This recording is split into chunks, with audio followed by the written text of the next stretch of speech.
Hello everyone, I am Dr.Arokia Lancy, working as Assistant Professor in the P.G. and Research Department of Mathematics, Nirmala College for Women.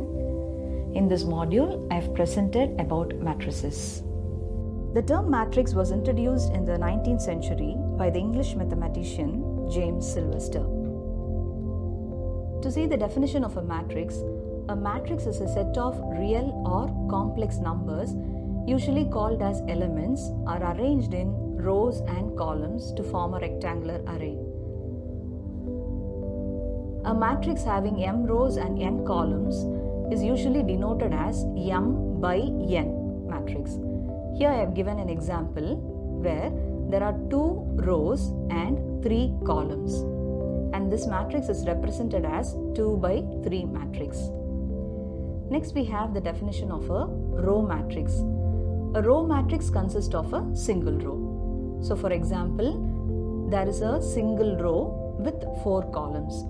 The next one is the definition of a column matrix. A column matrix consists of a single column. Here we have a few examples where the first one you have a single element, and that matrix is a 1 by 1 matrix, 1 row, 1 column. The second one is a 2 by 2 matrix where you have 2 rows and 2 columns. The third one is a single row, that is a row matrix, but it has 4 columns. So it is depicted as 1 by 4. The next one is a 3 by 2 matrix. Usually the matrix elements are denoted by double suffix notation, which is represented as A11, A12, A13, A14. For this example, it represents the first row elements. The second row we have A21, A22, A23 and so on. And a matrix is usually represented by a single capital letter, or it can be even denoted as a small letter with Aij with a number of rows and columns in a bracket. Next we see equal matrices. 2 matrices can be equal if each and every element of it are equal. Next we see 2 operations on matrices, addition and subtraction. Just like ordinary addition and subtraction, you can add or subtract the elements of the matrices, but each element of the corresponding matrix should be added or subtracted.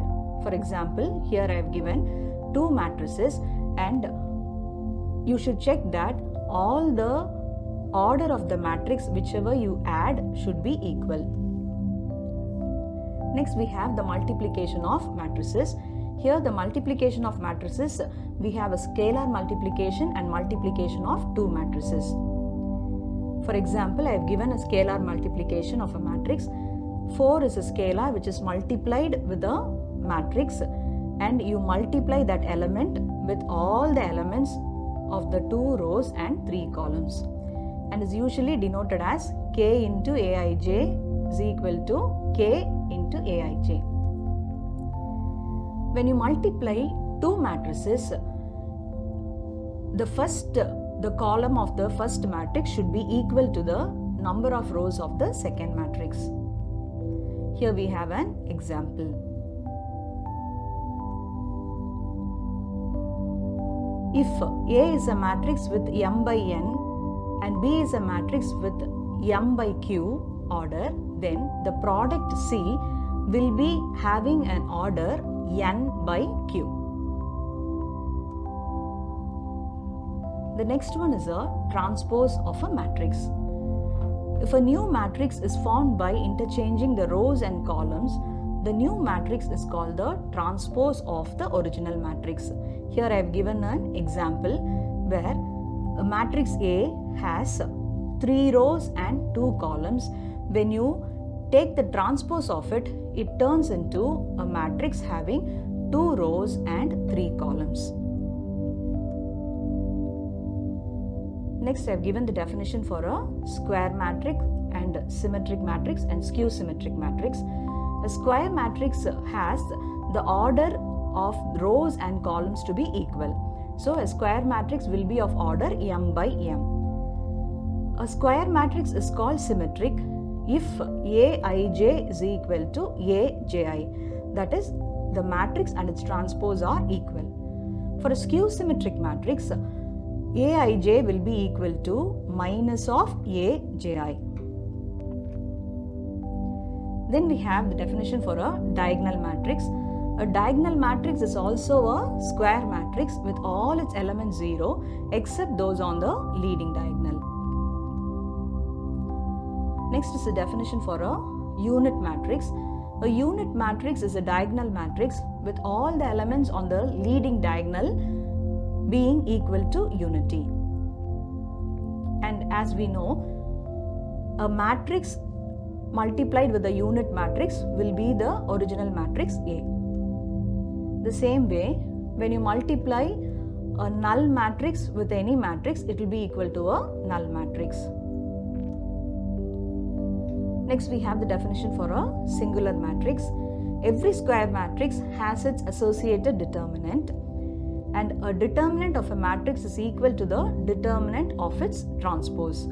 A matrix whose determinant is 0 is called as a singular matrix.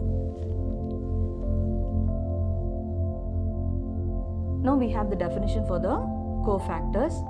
Each element Aij of a square matrix has a minor, which is the value of the determinant obtained from the matrix after eliminating the ith row and jth column to which the element is common.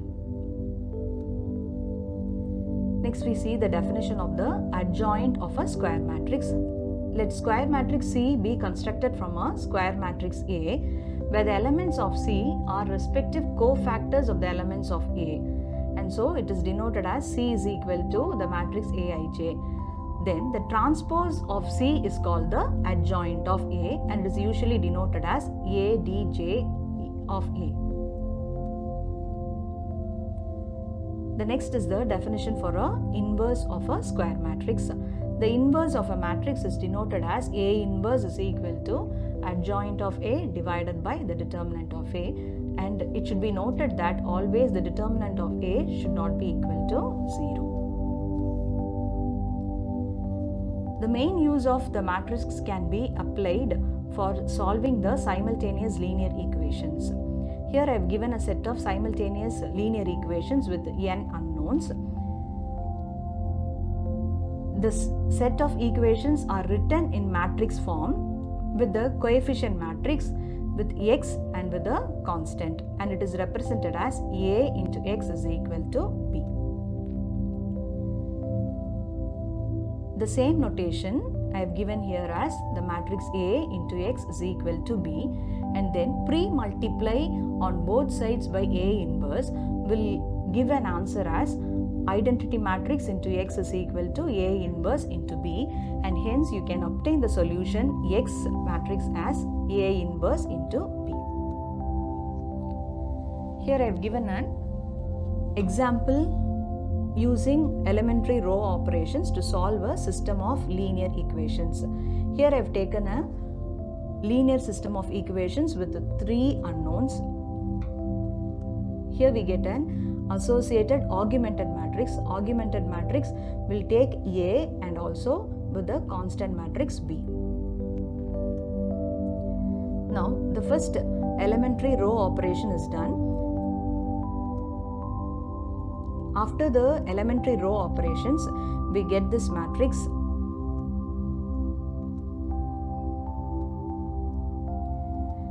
And finally, we get a unit matrix which gives you the solution of this simultaneous system of equations, where x is minus 13 by 11, y is minus 5 by 11, and z is minus 5 by 11. Thank you for watching this module. I hope this module would have given some insight on the topic matrices. Thank you.